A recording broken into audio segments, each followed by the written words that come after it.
Hormones are essential for our health and our body's well-being.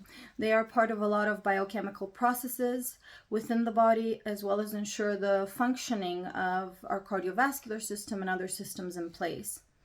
When we're talking about hormones, we need to consider our HPA axis. This is the hypothalamic pituitary adrenal axis.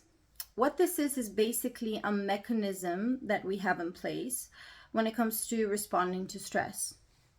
Now, what happens is whenever there is a stressor, for example, a bear chasing us, an area in our brain called the hypothalamus gets activated.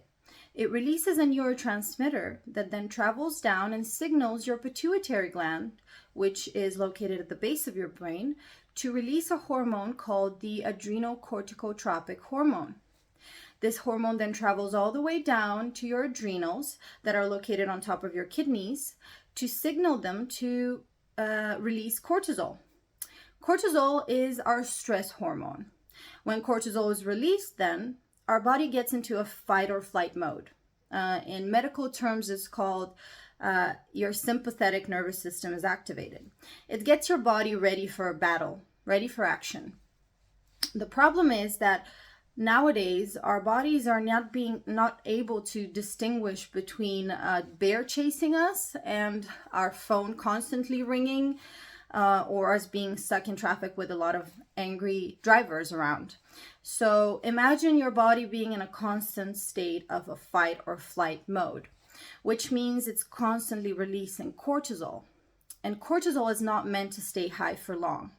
If it does, it can have serious health effects, especially on your hormones. It can affect your thyroid health, it can affect your sex hormones, and it can cause disturbances and imbalances that can then cause severe symptoms. And it can happen to younger patients as well as older patients.